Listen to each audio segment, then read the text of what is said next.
I think we can get started. So hi, everyone. Thank you for joining. I hope everybody's doing well. So this is the Cloud Native API-led integration meetup group. I'm Sam. I'm one of the organizers, and Anjana and Lakmala also co-organizers. And I believe Anjana will be joining in a bit as well. So a bit about the meetup. It's basically for knowledge sharing on cloud native API management and integration technologies. And it's for you to meet new people and network with them. Of course, we do have these meetups face-to-face usually, but because of what's happening right now, we have moved to an online platform. So while the presentation is going on, please do mute yourself. And if you have any questions, you can ask them on the chat. And I think Isabel will kind of pause during the presentation and take some of the questions as well. But if you want to have a discussion after the presentation, you can unmute yourself and kind of talk to Isabel and also myself or any of the other participants. So after the presentation is complete, fine to unmute yourself. So a bit about our sponsor, being sponsored by WSO2. They're an open source middleware company, and they build API management, integration, and identity and access management technology. So they also have a really cool new language called Ballerina, which is an open source programming language. And it's used mainly to build cloud era applications. And they have abstractions for things like networking and moving your code to cloud platforms, which makes it very productive for developers. So do go check that out as well. If you do want to engage with the WSO2 community, you can do so using any of these Slack channels. So you can just request to join the Slack channel and have any discussions with them that you want. And yeah, so today's speaker is Isabel Morney. She's the field CTO and co-founder of 42Crunch. And yeah, Isabel, I'll just give it over to you and you can get started with the presentation. All right, I'll do that. Thank you very much, Sam, and welcome and good afternoon, I assume, for most of you. I assume you're all somewhere in Europe, maybe in the US. I'm talking to you from very sunny Madrid, not to say burning Madrid. It's very hot today. And we're going to spend a bit of time talking about API security and some breaches that have happened pretty recently, so that we can talk about APIs, talk about what are the new threats around APIs, and so you can learn about those and understand how to protect yourself from those. So as Sam was saying, what I'll try to do, we have about 1 hour, I would say, for the presentation. I'll just pause in certain places in the presentation, so you have some burning questions, you can ask them at that point, or we can do an open Q&A and discussion at the end of the session. Okay. So it says share video to the front. Okay, sorry, I'll have to share this again. Sorry. I'll have to actually share my entire desktop, otherwise it's not going to work.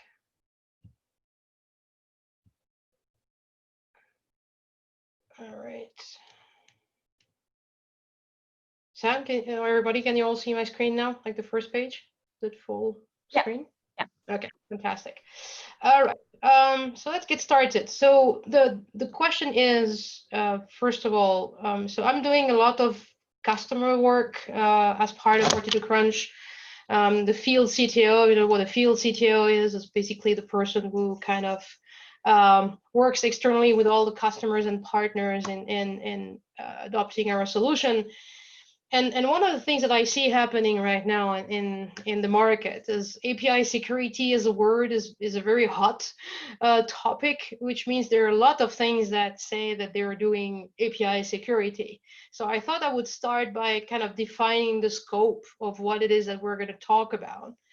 So if you look at security in general, this is really a layered approach. So in order to secure something, you have to secure the entire stack of what you're using. And for APIs or any application, in the end, it starts the hardware layers. Even if we're living in this world where everything is virtualized and it's all in the cloud, well, it's not really living in the cloud, right? It's living somewhere in data centers where there are physical machines and operating systems and networks, and the security starts there, right? It starts by protecting the actual hardware that all those APIs and applications are actually running on top. Now, with the cloud and really what the way we're working today, on top of that, you will have some kind of virtualization. So hypervisor, it can be Docker, it can be KVM, whatever it is that you're using to better leverage the actual hardware layer. And that level as well, you will have to do some security. For example, I don't know if you have seen, there is a recent problem has been discovered on Docker Hub, where some people have posted images that contain some malware, right? So as we go and download some images and start running them on our virtualization layers and use that, well, we have to be careful on what we're actually downloading, and we have to be careful in terms of what it is that we're executing and not trust whatever is coming our way. So trust is something we're going to talk a lot about today. Finally, okay, so on top of that, we have some kind of communication. So this is about, okay, now we get into the app layer, right? In the app layer, we have some different maybe components of our architecture that have to talk to each other. And here we're gonna have to secure their communication. So is this service, for example, allowed to talk to that service? In a typical, I would say, 3-layer architecture where I have a front, where I have processes, where I have some data. For example, the front layer should not be allowed to talk straight into the data layer. It should always go through a middle layer, which is the processing layer. And for those of you in the room that have more than 10 or years or plus behind them of IT, you all have worked with MVC, model view controller. Well, that principle still applies, right? We have a model view, a controller, and we have to make sure how those different layers of architecture are actually talking to each other. So there's some authorization involved, some authentication involved. Probably we want to encrypt all the communications. This is all communication stuff. And on top of that, finally, we have our application. So this is where we have our code, our libs, and this is where the code actually lives. So the security I'm going to talk about today, represented by this red layer block box around it, is the application security. So what do we do to secure our API, right?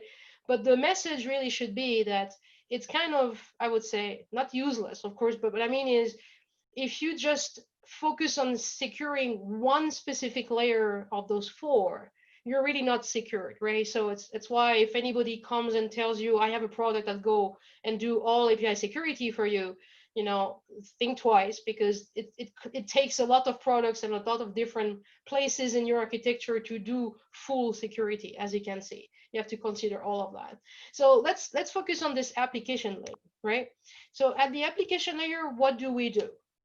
Where really, this is all about trust again.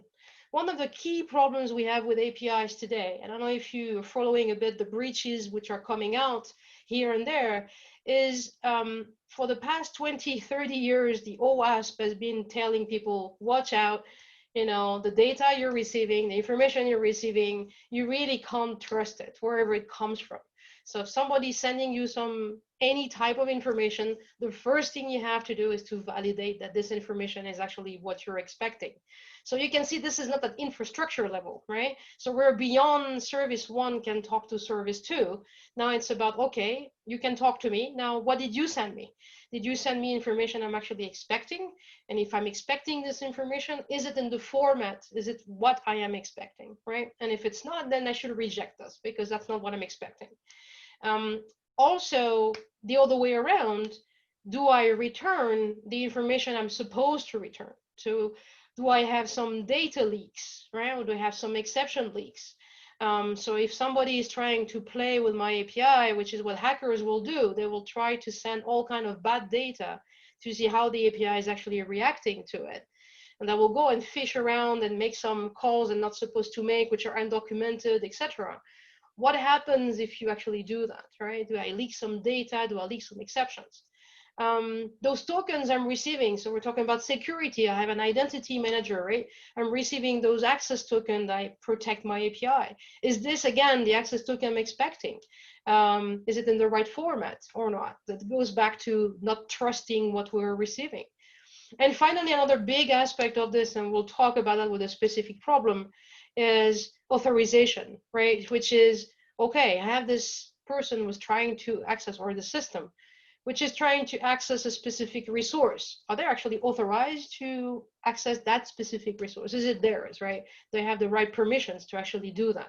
So all of that is application level security, okay? And this is where, what we do, for example, with Crunch or API Asset Control, usually this is a mix of two type of products that we're, going to use together here. One which is more focused on access control, so something that covers all those authentication, authorization, identity management, managing the access tokens, etc., which is more like the API and identity management space, right? And the more specific space, which is where my company plays in, which is more like firewalling and validation, right? So that's kind of gives you the high level of kind of the market and what we're talking about. And now we're going to talk about, what are the guiding principles for security.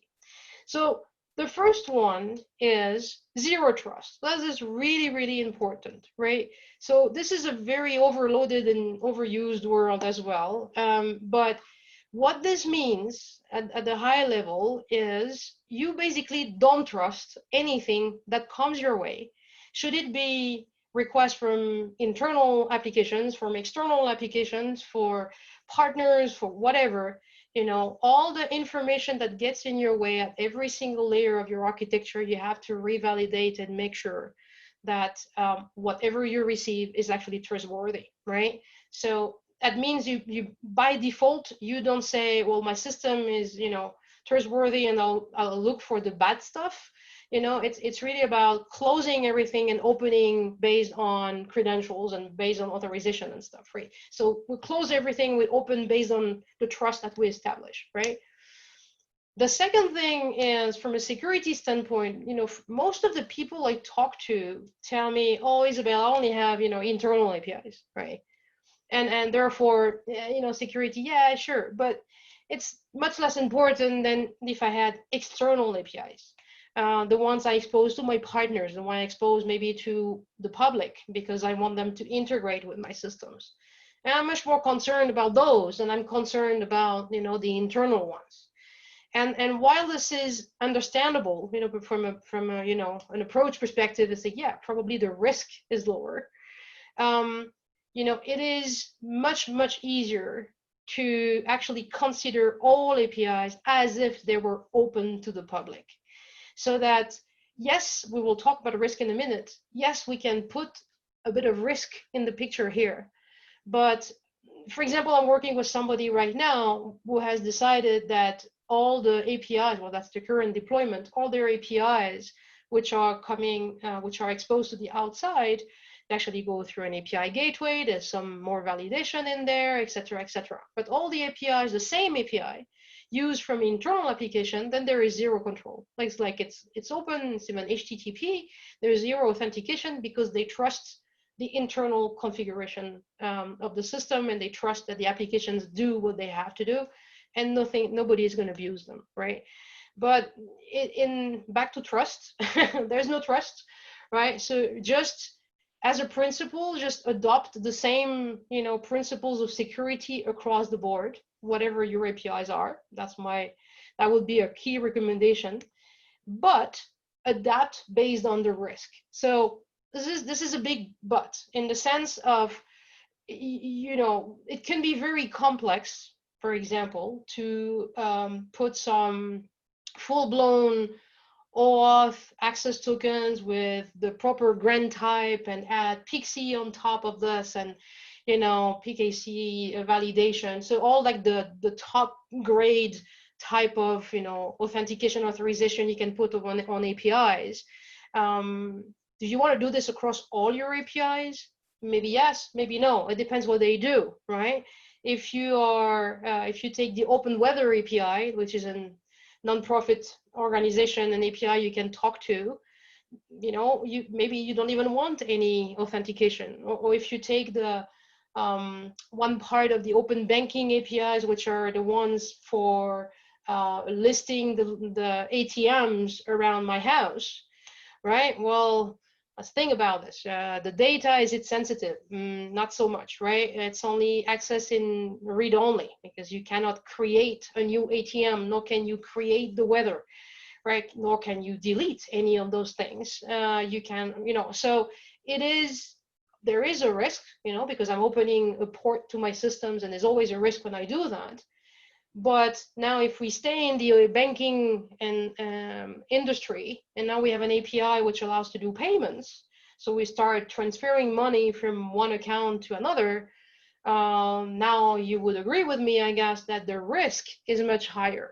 So we want to adapt the security to the risk, right? The same way we have a door that allows me to access my house, right? It's not the same, it doesn't have the same security measures than that door that protects the data center at, whichever cloud or public cloud system company somewhere in Alaska, right? I certainly hope so. So there will be very different security measures. It's still a door, right? But a very different door with biometrics or whatever it is, because the risk of somebody going through that door and accessing the system is much higher than somebody entering in my house. So you adapt, right? That makes sense. So I'll stop here for a second if anybody has some comments or questions.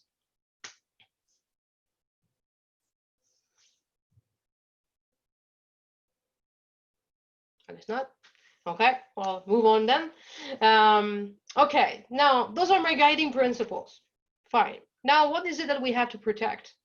Well, we have to protect something which is very different from what we used to protect. In traditional security, what we have been doing is building walls, right? We've built those walls around our data centers, around our sensitive information and the core of our companies. And we've built those successive walls so that the first wall was falling, there will be a next wall and another wall and another wall. So it would be complicated to get to the heart of the system, right? And the reason we could actually do this is we also had a very controlled set of doors through those walls. So there was very little ways of getting in. And maybe there were a couple doors that were open. And you were like protecting really strongly those doors. And that would be, in many cases, enough to protect the main entrance into the system. Now, here come APIs. Whenever you create APIs, what do? Well, we do kind of the reverse. If you think that this is the Arc de Triomphe in Paris, right? If the Arc de Triomphe here is the heart of your company, right? Every time you open an API, you create a new avenue into this, right? Every time you open an API internally, externally, to partners, whatever it is, you punch a hole in that wall. So now this wall is not really a wall anymore. There's no more edge to protect in specific doors. We have really virtual networks and virtual software-defined networks to protect, right? So it's a virtual perimeter. It's not really a strong perimeter as it was before. So then the security has to adapt to that, and it needs to be a bit different in the way we're doing things, right? And one thing you may know or may not know, we also have some specific API threats. So for the past year or so, this came up in June, July of 2019. Before that, we were trying to fit the specific API problems into the same box as the standard OWASP, the infamous OWASP top 10 set of problems, right? When one of the key problems of APIs is, again, it's not about protecting the perimeter anymore, it's about protecting the data, right? So if you think back to my Arc de Triomphe, this is my data. What I need to make sure is that the access to that data and the way I return that data is protected. That's really what I have to protect.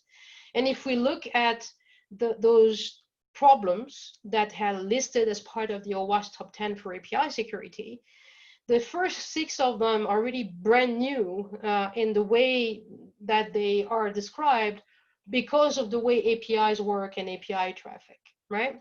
So what I'm going to do now is just take some specific real stories, so things that have happened, either because there are real breaches or maybe it was a bug bounty and a white hacker found those problems, and relate them to this top 10, right? And so we can see what went wrong and what could have been different. So our first story is with Uber. So this is something that happened about 9 months ago. This is not a breach. This was a bug bounty. So no data was stolen. But it's a very interesting use case. And by the way, so we will share this presentation and you'll have all the links and everything with it after the session. So for each of those problems I'm going to talk about, you'll have a link here to the full story so you can see more details, right? But basically it goes this way.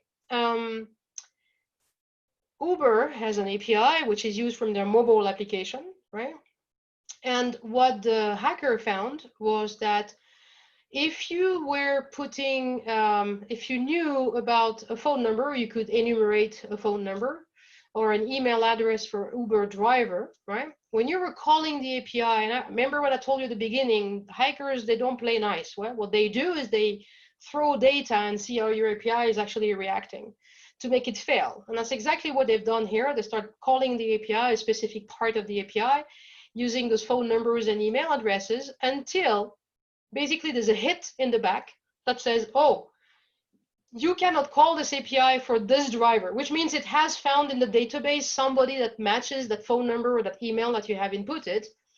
And it returns you an error message that you can see on the screen now that says, oh, you failure, right? So we didn't find the information for this driver that you're looking for. And it gives you this UID, so this 4TD063F8, blah, blah, blah, which is the unique ID of that driver. So now I have some internal information that I really should not know, which is the internal ID as per in their database, probably, of that driver. Okay, cool. Now I can exercise other parts of the API now that I have that specific information, which is what they did. Now that they know the UID, I'll go and operate another part of the API, which basically gave them, and that's an authorization problem, gave them the entire, as there's just 3 different problems here, but gave them the entire profile of an Uber driver. So it's a huge JSON structure. It was more like 150 lines of JSON with everything in that database about that user. So think MongoDB and taking that MongoDB record and basically sending it back all the way to the client. That's basically what they did, right? And inside that, also, there was a mobile token. So when you log in on the Uber app as a driver, it creates a token for authenticating you from the mobile app to API. And that token, for some reason, is saved together with the profile of the user. So if you get access to the profile of the user, you get the token. Once you have the token, you can log in the app platform with a token. That's it. I mean, game over, okay? So there's 2 main issues in here that we're going to focus on. The first one, which is API 1. So this is, if you look at that OWASP top 10, the problems are ranked, you know, from 1 to 10, depending on how often they occur, right? That's how that ranking is happening, from 1 to 10. So the top 1 problem, which has been seen in many places, is this API 1, BOLA. You may have heard of this as IDOR as well. And basically what it means is once I have an ID for some information, I can go and fetch this information based on that ID, even if I am not the user authorized or the owner of that information. So this is exactly what happened here with that valid token that hacker had. Once he had the UID, he was able to call the API and get access to that resource, although he was not the driver himself, right? So that's the key issue. And normally what you have to do one of the key things to protect yourself from that is to actually use non-guessable IDs. So a lot of IDs, which are, for example, created by enumeration, automatic increment in a database, this kind of stuff, where it's like +1, +1, +1, right? And then it's very easy if I have an API that says, oh, Isabel, your ID in my platform is 123. Immediately I'm going to say, oh, let's see what happens if I put 124 instead, because surely there will be somebody with UID 124. So the first thing to prevent yourself, protect yourself from that type of attacks is to not use guessable IDs, but to use non-guessable IDs, such as what Uber had done here, right? Which is a UID. So there's basically zero chance to guess this. The only reason this guy was successful is because that information was leaked in her error message, which should never happen, right? So that's the main issue. So they've done one thing right, which is to use the UID, and it's a non-guessable one, so that's good. But then they expose that ID, which you should basically not do, right? And then the other major issue here, if you have IDs that can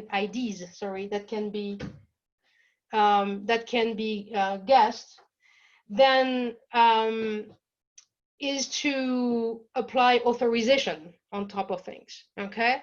So when you call an API, if I'm trying to guess what happens with ID 124, that should be rejected because I'm not the owner of 124. So somewhere in the logic of the API, there must be something that says, hey, you're Isabel, you're not the owner of 124. So no, sorry, go away, right? Even if 124 is a valid ID. Right, that should be rejected right away, right? And if by the other thing to prevent this, to mitigate that risk, although this is from another category, is actually to put some rate limiting in place. Because if somebody can enumerate IDs, what they're going to do as a hacker is they will start to do some brute force type, not brute force, but some enumeration type of attack, where they enumerate the ID and call the API, call the API, call the API, call the API a lot of times. And that's something you must be able to detect at least. This is a kind of patterns that are like, why is this single access token, which is a valid one, is trying to enumerating all that data that I don't have access to? This is something that should pop up somewhere in a data center as a big red flag, as soon as possible, so you can stop this kind of problems as soon as they get started, right? So that's the first thing. And the second problem is leaking data. So in Uber, they've done this twice. They've leaked that internal ID in an error message. So that's something you have to be very careful about. And then they leaked the entire profile of a user in a response. And that I see a lot with customers for two main reasons. Is we're for the second one at least, we tend to be lazy and we say, yeah, well, maybe we'll need, okay, there's like 50 fields in my user profile, okay? So rather than creating one endpoint to return some kind of data, another endpoint to return another type of data, I'm just going to create one endpoint with all the data, and then the client side will filter out what they want. And this is where we forget that this is an API, and therefore it's exposed and anybody can call it. And if they call the API directly, there's no more filtering happening at the client level. So yeah, we have to be less lazy. We have to go and adapt the data that we return depending on the use case. That's really the critical, this is the only solution, right? So we know exactly what is the data we want to return to that client, whatever the client is. It's probably not the same data, even if it's the same type of API, to maybe your mobile application or an internal app or to a partner, right? It's the same data, but the visibility you have over that data is probably very different from wherever you call it, which means you need 3 endpoints, one for partners, one for internal, one for the mobile app, right? So everybody just gets only the data it needs. And by the way, this has a huge performance hit as well, right? Because every time you return the data, you return the full-blown, in this case, like 100 lines of JSON, when maybe the client needs only 3 lines. That's kind of it's a loss of bandwidth, right? So it's kind of bad for your performance as well. So take control of your schemas. You have to know what it is that you are going to return. You have to know which data is sensitive. Is there any PII in there? Any sensitive data, whatever that data is.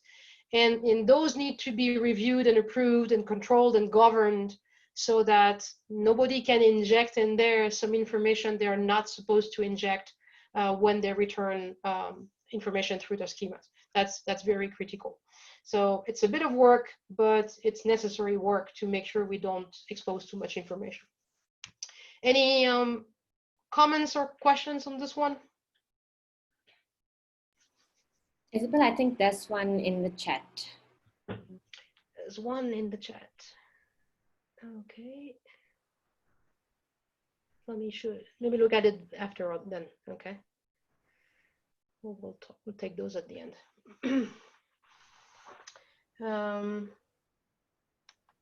Okay, so next one is Facebook. All right, so it's a bit older one. Again, this was a bug bounty. This is nothing bad happened this time. And this is an interesting one in terms of password resets. So here's what happens here. There is this API which allows you at Facebook to reset a password, okay? And that reset password, when you do that, you receive this reset code, which is a 6-digit code that you receive on your phone. And you have 10 minutes, I think, to input that reset code in the UI, and then that will reset your password, okay? So basically, if I'm trying to brute force and through password reset as a hacker, what I have to do is I have to call that password reset, and in those 10 minutes, I have to guess and brute force that 6-digit code. If this only has numbers, it takes very little time to actually do that. To generate all the possible combinations is a matter of seconds. So that's not very strong. But what protects you is the fact that you have to, once you have generated that list of all potential reset codes, you have to go and send them through the API until there is one that actually works, right? So on the production endpoint from Facebook, this is well controlled. If you try to actually do this more than X number of times, whatever it is, then the rate limiting will kick in and will stop you, right? So you cannot brute force this logging endpoint trying to guess what the password reset code is. Now, what is not good is there is this other endpoint called beta.facebook.com, which is basically like the evolution of the API that you can call. And that one is pointing to the same data. It's pointing to the same production data because you're supposed to be able to talk and use that beta endpoint to do your testing and integration on real information. But that one doesn't have rate limiting. All right, so in there, I can just make as many calls as I want, guessing that password, and basically you will be able to do that. So this is really misconfigured security on that beta endpoint. That's really what happens here. First of all, main problem, okay? We need something stronger than just having, this 6-digit code and an SMS. You have to be careful if we do this. As I said, 6 digits is very easy to guess through brute force. So you have to protect yourself through that rate limiting, right? In terms of broken authentication, well, we want to make sure, we triple check who we're talking to, have maybe more like a Google Authenticator, or something based on FIDO being used, some CAPTCHA maybe. And then we also want, so this is not related to that specific problem that Facebook had, but we see that quite a lot, is what is it that you're going to put in terms of authorization and authentication in front of your API? Is it just asking for basic auth? Are you using an API key? Are you using OAuth? If yes, which auth are you using? Are you properly checking the token that come your way? When I've generated an access token, if you generate your own JWT, for example, for doing that, do you validate it properly? Can somebody take that token, replay it, and you will accept it as good? Can somebody send you a token with a wrong algorithm and you will take it as good? Can somebody forge some tokens that you will accept as good? So all of this again is validation, right? And if by accident, right, a token gets stolen, and what rights, what permissions are attached to that token. So for example, that's why you have scopes in auth and this kind of stuff. So if you get an access token, it should have some limited scope just for that specific maybe operation even. So if that token is stolen and I'm trying to use it against another part of the API, it will not work because the authorization, will fail, saying, hey, sorry, you don't have the right scopes to actually be calling that part of the API. You're limited to this other part of the API. And if it's stolen, limit the time in which it's actually valid. So don't create tokens that are like hard-coded for a month and put it into a mobile app, right? Because it's the same as putting an API key almost. So the shorter the lifetime of the token is, the better. So that, if by, accident it is compromised one way or another, it actually, the abuse that can be done through it is actually limited, right? So, watch that thing. And then the second big thing around this is this rate limiting, right? So choose well rate limiting. So there's a lot of different rate limiting depending on different solutions that you use. There's like business rate limiting, like saying, oh, my gold users can do this and my bronze users can do that. I'm more talking about like technical security rate limiting, right? So choose a solution to start with when you do this that can do rate limiting by operation, not just at the API level or at the system level, but at the operation level, and where you have the ability to choose what you want to rate limit on. For example, the number of usage of a token, not just by IP, right? But maybe other parts of the call that come in that can be used as a parameter for the rate limiting. So like fingerprinting could be user identity, can be different things, right? And again, adjust that based on what the operation does. And if the operation, for example, is a password reset, choose that wisely. So I've put here a counter example of another interesting use case, which was from Instagram, where the rate limiting on the password reset was 200 attempts per minute per IP.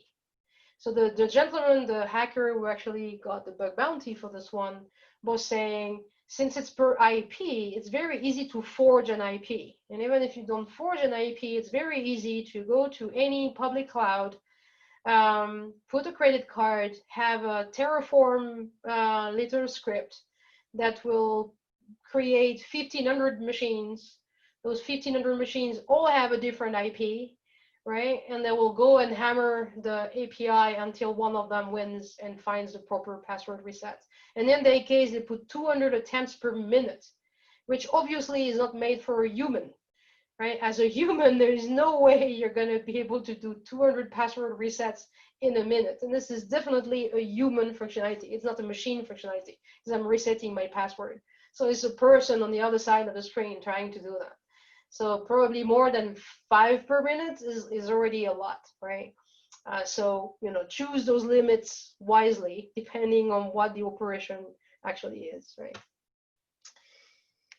And the last one is asset management, right, on this one. So asset management is about forgetting that, oh, yes, we have that beta thing, or we have opened that test API for maybe a performance test. So this happened to those Just Dial guys. This is a real breach now.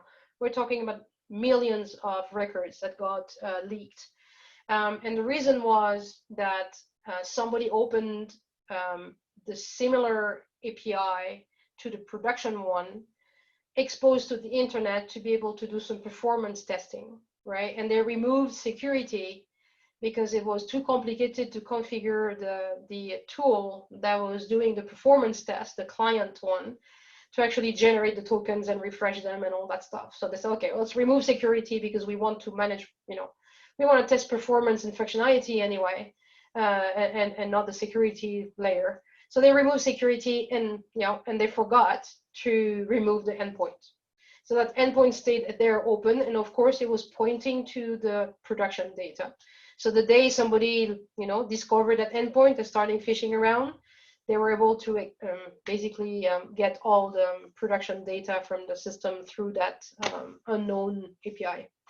So very critical, just protect everything systematically, dev, QA, all the environments, be very careful about this. Don't remove security anywhere, back to rate limiting, and of course, totally separate non-production from production data for any of those tests that you will have to do.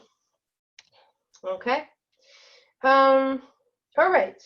Equifax, our friends from Equifax. So Equifax, is word famous and really for people, like everybody's hammering on them. But the root of the Equifax problem is really an Apache struts problem, right? So they got hit, but thousands of different companies actually got hit, but that same issue. And the main issue is a trust one. Is a non-input validation one, which is, there is some header coming in with content type. And content type is supposed to contain a MIME type, like application/JSON, application/XML, to tell me what is the nature of the data that is coming my way.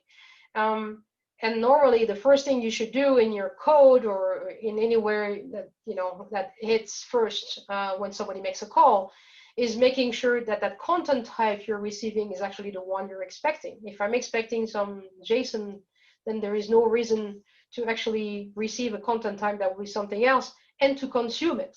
So there's another practice that some people do, which is actually to totally ignore the content type header that comes their way and hard code to say, well, anyway, I'm only accepting JSON, so whatever comes my way, which is not JSON, then I'll just ignore it, right? But in this case, what they have done, and it's kind of so the content type goes from this line here that says content type all the way to the line that says accept. So it's a big block of script. It's an ONGL script, right? And what the problem was behind the scenes is when the framework was receiving that very weird content type, in the process of interpreting it, it would actually fail and interpret the contents of the header itself, right? So that's how once you start executing, this is a remote execution problem. So it would start executing that actual ONGL language and do the commands which are in there, like start changing IP tables and all kind of things. So anyway, when this you're in and you start being able to do this stuff, then it's basically game over, right? So there's two problems there really. The first one is this should have been patched. So this flaw that was in Apache struts, and any of us can have a flaw. I mean, this is human, right? CVEs are coming out and problems are coming out every day. Now, our responsibility as consumers of those frameworks is just to make sure we know about those problems, and we can always keep up to date all those libraries that we're using, right? And also because of ecosystems like Node or Maven, but more Node on a certain level, we tend to just go Node npm install whatever, reuse some libraries and we trust this. And whenever we do npm install, what we're doing is we onboard some external code that we don't know inside of our application. This is like, for hackers, is like a dream come true, right? It's like I don't even have to go and hack systems. I just have to put some code somewhere in a repository, and people will come and they will take that code and will inject it indirectly inside their applications. And that's exactly what happened, like about I guess 2 years ago already. That somebody gained the trust of an open source project and became a committer for the project, which meant he was able to commit some code without a pull request and having the code being validated by the owner of the project. And they put some malware inside that version, then automatically everybody installs this, now has malware inside their applications, and it took a lot of time to actually find it. And during that time, 8 million people had downloaded that package, right? So you need to put in place measures, and there's lots of products that do this today in the market. Sneak is one of them. We're using it ourselves in the company, but GitHub had this in-house, and there's a lot of others like White Source. This is about the SCA, so the software component analysis type tools, which will go and look at all your libraries and proactively tell you, hey, you're using this library and this, watch out, that version has a problem, you have to upgrade to the next version, right? Because as you go and download those things, you'll have hundreds of those dependencies, and there's no way you can keep up with those dependencies manually. So you need to put in place some automatic way of knowing about all those dependencies and having something which is doing the dirty work for you of finding the ones that have problems. And this is true of libraries in your code. This is true of Docker images. This is true of going to Stack Overflow and doing copy paste because, you know, it's fast and we're copying some scripts and we don't know what we're copying. You know, anything that comes from outside and we bring in our environment is potentially dangerous. So you have to really think about what is it that you're bringing in, right? Because you're bringing the wolves inside. The second problem, yeah, of course, in this specific problem is an injection problem, right? Because what we've been doing is we have injected in the header this ONGL script that has this remote execution problem, and this is mainly due to not validating again. So here it's really about no trust, again, validating everything coming your way against JSON schemas, against patterns, against whatever. It's like, what is your data? What is it that you're expecting inbound? What is it that I'm supposed to return outbound? And this is true for client traffic, so the north-south traffic, or is it true for inter-microservices traffic, right? Because if one of your microservices gets compromised for some reason, they should not be able to go and fetch information from other microservices around them if they're not authorized to actually do that, right? So again, you don't trust any call coming your way, should it come from your neighbor that you know well, or come from, you know, another application that's far away and developed by something we've never seen, right? It's about the same thing. And you want to absolutely validate every single user input, including the headers, which we tend to forget. So it's not only about the payload itself, right? Yes, and yeah, this third point is important. I know in our platform, we have a tool that can inject, that can generate, I would say what I call hacky path requests into an API, so that you discover how an API works when you're starting to send it all kind of bad data that it's not expecting. So I'm going to send you a string when you expect a Boolean, or I'm going to send you a structure of data when you expect an integer, right? And what we have seen is in many of the tests we've done with customers is that depending on the framework that you're using, so if you're using, I don't know, a Spring Boot, or if you're using a Bootstrap, or if you're using Node, or if you're using Express, you know, whatever is this underlying framework that you're using for creating your apps and your APIs, there is some kind of default behavior when such problems happen, right? You need to take control over those behaviors, or we need to understand at least what those behaviors. Because what we have seen is customers think and say, well, but no, that's not what I want to happen. That's not what I do in my code. But basically, before the call gets in their code, the framework has caught this saying, oh, I don't know this, so I'm going to react automatically and send back this answer. And it could be HTML, for example. You have no idea why. So the only way you're going to know is first by testing all those cases of sending yourself bad data. And then you have to learn how to customize your framework so that they behave the way you want and not the default way they're supposed to work, right? So be careful so that you don't leak an exception or leak some HTML or anything you don't want to leak by accident, basically, because you haven't tested it. All right, and the final one is Harbor. So this is an interesting one. That's a real breach.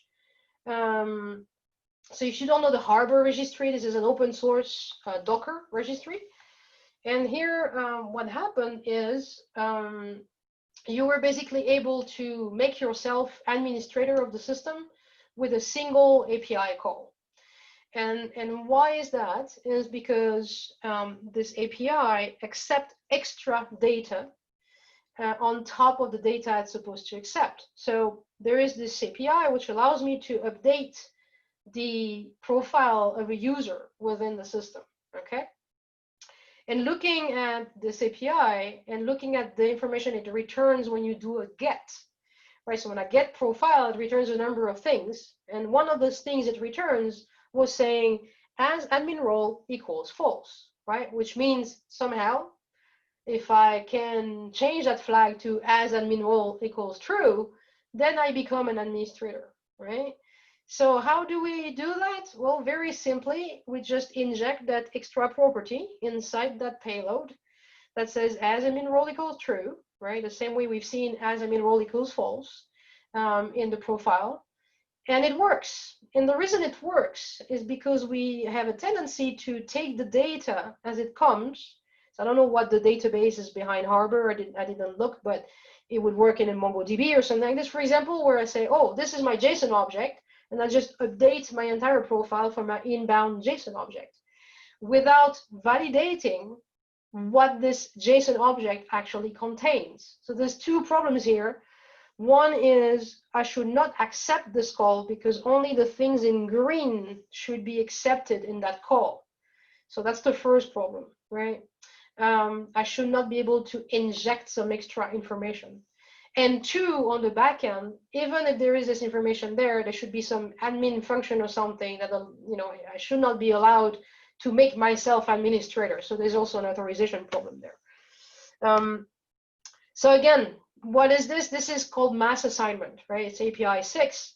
And mass assignment is really about blindly updating backend data from an input structure, right? And one of the reasons this is happening, again, it's back to being a bit lazy, which is we're using the same data structure for reads and for writes, right? So when I do a get user profile, I'm returning a certain structure. That same structure, that same data model, I'm also using for doing a write, right? Because it's easier. I only have one to maintain. If this derails and everything, it's easier, right? But it shouldn't be this way because most likely what you return is not the same as what you want to take in to do an update. So again, we have to specialize and make sure. We want to validate input again. So that as admin true, it should never work if I had a JSON schema, right? And that JSON schema would only accept what is here in green, and I was validating that input against that schema, that call should never work. I should return a 400 bad request because it is a bad request. But we tend not to do that. We don't validate, right? And here I'm going to open a little bit of a parenthesis for GraphQL because we have more and more customers asking about this. And when you have a GraphQL API, basically what you do is you say, here goes my database, write some queries, right, yourself. So yes, again, it's easier, it's more optimum, especially for internal development. I can just create the queries that I want. We don't have to create new endpoints every time there's a new query. I understand it, it's easier, right? But also gives and opens the door to all kind of abuse in terms of how complex is the query that I'm going to put in. So as a user, I can put whatever query I want. Again, we want to validate that query, how complex it is, what type of data is the user asking for? Is it asking more than what I really want them to get there? How big is this data that you're asking? Are you asking for 3 records or are you asking for 1 million records, right? So if you're using GraphQL, be careful about this, about really validating what is it, the GraphQL query that comes in. Is it really what you want? And analyze this thoroughly before you actually execute it, right? And you have a lot of things in Apollo, for example, and things like that, which allow you to put this kind of validations now. There's a lot of stuff coming up, but there's some building blocks, but you have to use them, right? And sorry, and the last one is, okay, that's it. Now the other point is something else.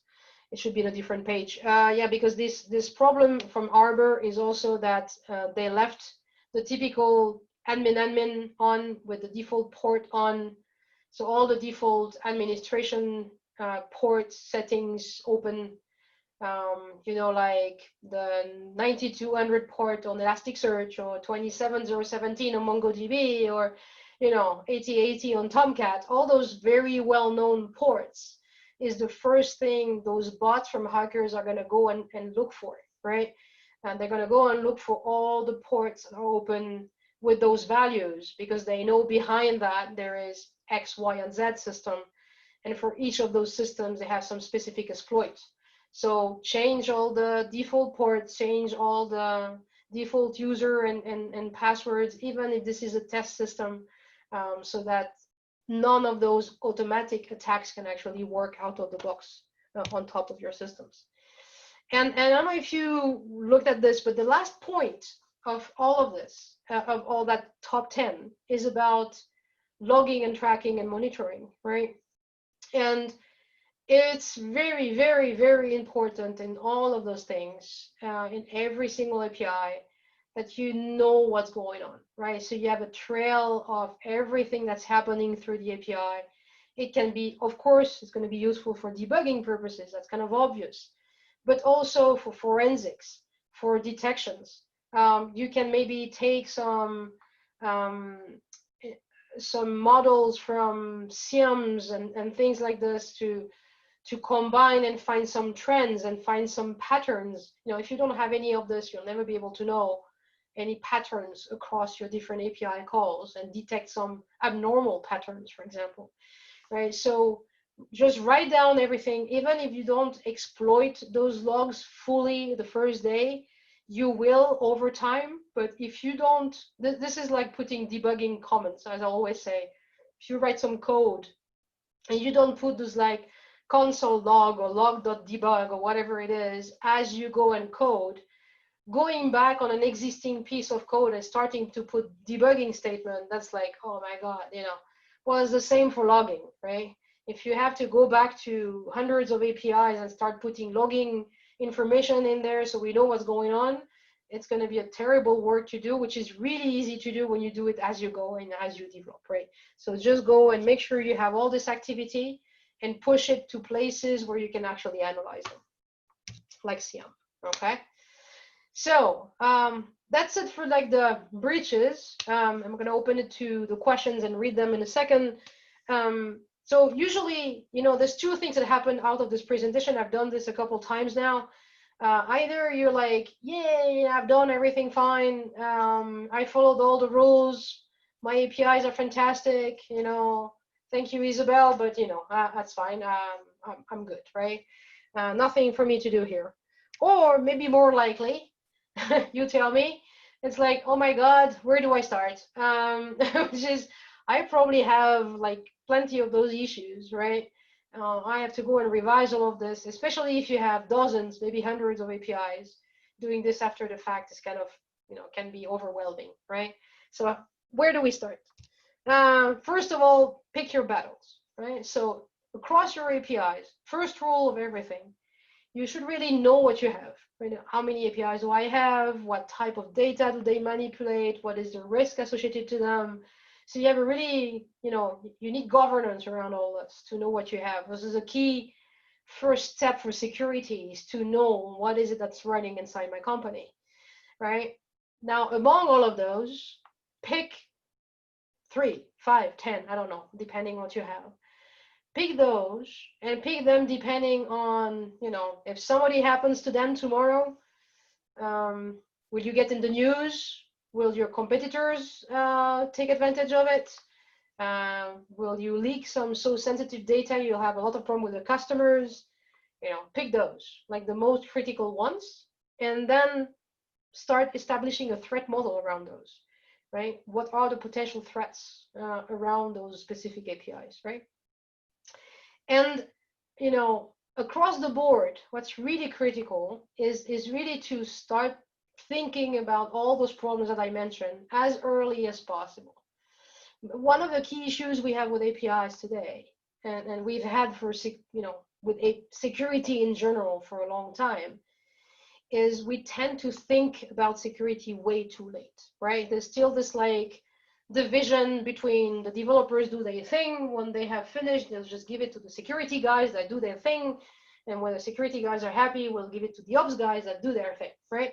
And really, security needs, in order to be efficient, we need to start really thinking about all this way earlier in the life cycle of the API. So at design time, at development time, you know, what can we do at development time, put in place as automated things, right? So that we can, for example, discover all those bad libraries as early as possible. I don't want to discover when I get into production that I'm using a library from NPM and there's this big CVE that's been there for 2 weeks, right? Oh, damn, we found this at production time, just before we release in production. But now, well, we have to go back to the developers, tell them that this is problematic, that they have to upgrade to the new version. And then we have to do the full cycle again. It'll be much better if we were giving to the developers the tools they need to discover that as they go and develop the application. Then we will never have this problem reach all the way to production, right? It makes sense, right? So putting in place this kind of tools that allow us to find this kind of problem as early as possible. And in general, what we tend to do is to test the functionality. We don't test for problems, right? So this is what I call this hacky path. We really have to think like the bad guys. And to think like the bad guys, to be able to create all those bad tests to basically break our API. That's what we have to do. We have to try to break it so others don't break it. What that means is all kind of bad testing, this is like you can make a parallel between this and what people do in chaos engineering, right? So you have this thing that comes that kills things, whatever it wants, and see how the system reacts to it. That's pretty much what you want to do here. You want to start sending all kind of bad stuff to your APIs and see how it reacts. How resilient is it to all this non-planned use cases? And the more you do this, you will have better quality actually of your APIs, and you'll have better security. You'll have both. So really think like a bad guys and just hammer your APIs with all kind of bad stuff, data, tokens, users. So test the authentication, the authorization, the bad data, all of that, right? And that will make your APIs way, way, way stronger.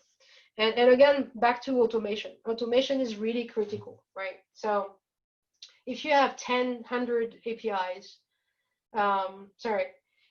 starting from 10, I think, doing manual stuff starts to become impossible, right? Especially because right now we don't deploy APIs every 3 months. We deploy APIs every week or every day or whatever it is that you're doing. So all those security tests, all those library validation, all those things that you want to do, they need to be part of the everyday life of development and security. And then they need to be fully baked into the API lifecycle.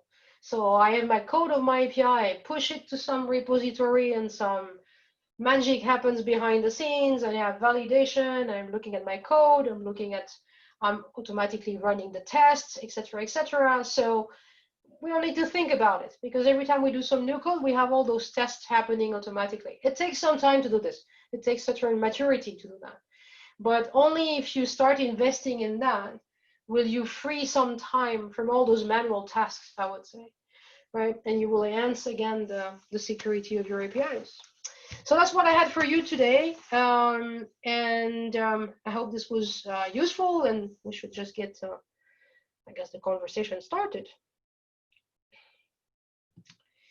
Let me see. We have questions.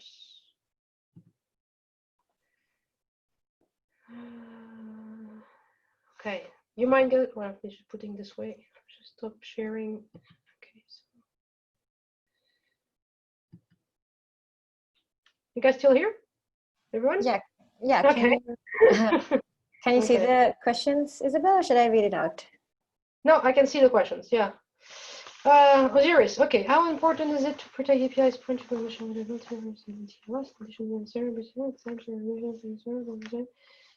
Okay. So the overall question is about MTLS, right? And protecting APIs using mutual TLS. So mutual TLS, indeed, is a very good way to make sure that whoever is talking to you is who is, and is supposed to talk to you. So if you have, for example, APIs for partners, right, you may want to give your partners some specific client certificates so that whenever they call your API, only them can call, you know exactly who they are. You can use this for authentication, etc., etc. But as you say, the problem of mutual TLS is the management, right? Is revoking the certificates, is controlling them, is distributing them. So the whole infrastructure around the management of the certificate themselves is very often a problem. And that's why very few people actually do it in practice, unless they have a very specific relationship with some specific partners. It's almost impossible to do, for example, for an open API, right? I'm a customer I've worked with right now who's doing that for their public APIs, and this is a nightmare for everybody, right? So yes, I can understand why some stakeholders push back on that. From an admin perspective, it's kind of complicated. But yes, from a security perspective, it's actually pretty good in terms of limiting who can actually talk to you. Does that answer your questions? Does that answer your question, Osiris? You can unmute yourself and no problem. Okay. you can unmute yourself and talk, guys. There's no problem now. You can do that. Oh, no audio. Okay, well, then you can't do that. All right. Timur, okay. Can you please elaborate on the methods to avoid exposing the API? Yes. Okay. So back to that IDOR thing, right? So let's say you have an API that has some IDs, right? The key thing is those internal IDs, you must at all costs hide them from your consumers, right? Those are private. This is like your primary key in the database. You don't want to show that to the world. So somewhere along the flow, going to your clients, right? You need to convert those internal IDs into external IDs that cannot be enumerated.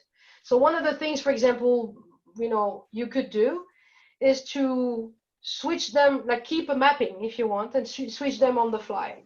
So when somebody is asking you for ID 123, when you receive that request, when you receive a request that show me all my IDs, right? Show me all my list of books, and the list of books have IDs, right? So those IDs on the fly, you change them for UIDs, for non-guessable IDs. So from an external point of view, they manipulate UIDs. From an internal point of view, we manipulate our internal things, but they cannot be seen from outside, right? So you need something in the middle that makes that mapping. Okay, so thank you. I actually understand your answer, but what if my IDs are already UUIDs? What if I use the UUIDs as a primary IDs? Okay, as a primary. Fine. Then they're not guessable, right? Mm-hmm. The key point is that somebody cannot enumerate those IDs, right? So if you already use UIDs, they can't enumerate. They're like a chance of 0 to come up with a UID that actually exists. I actually prefer to use UIDs as a primary keys exactly for that reason, to avoid all the problems with enumerations.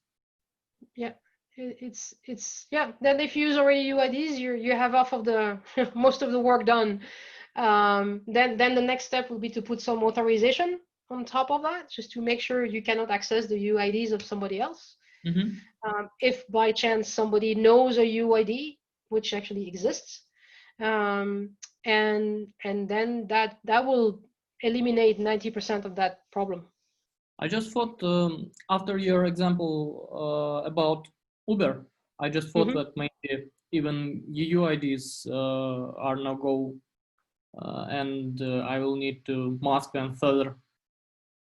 So the thing is, in the case of Uber, that UID should never have made it out. So that's the problem. The problem is, so the person who's done that hack, they obtained a valid token, right? So I have valid access, like I'm Isabel, right? And I have valid access to your API. As I understand, they obtained valid token through some just badly designed API endpoint. Even if that compliance screen endpoint, if it was designed better, then exposing driver UUID will be not a problem. So absolutely, yes. The problem then was that once you had that UID, it's more. That's why IDOR, well, this BOLA thing is some people say it's more an authorization problem than an ID problem, right? Because even if I can guess UID, or in this case it's not guessed, it's leaked, right? Even if I have that UID, that call where they obtain this huge structure, it should have failed, right? It should have failed because that token that I had as Isabel, let's say, right, is not a token allowed to access that record. So there it should have been 403, go away, because that UID, even if it's valid, it's not yours. So you should never give me this. And that's what's missing in their system. What was missing is the control that Isabel, or whoever that hacker was, didn't have access to that specific UID, right? Okay, so no, thanks. Using UID is fine, you know, to cut the short thing. Using UIDs is all good. And that's what we have as questions. Any other live questions? Anyone? Would it be useful to hide the IDs using some sort of session ID?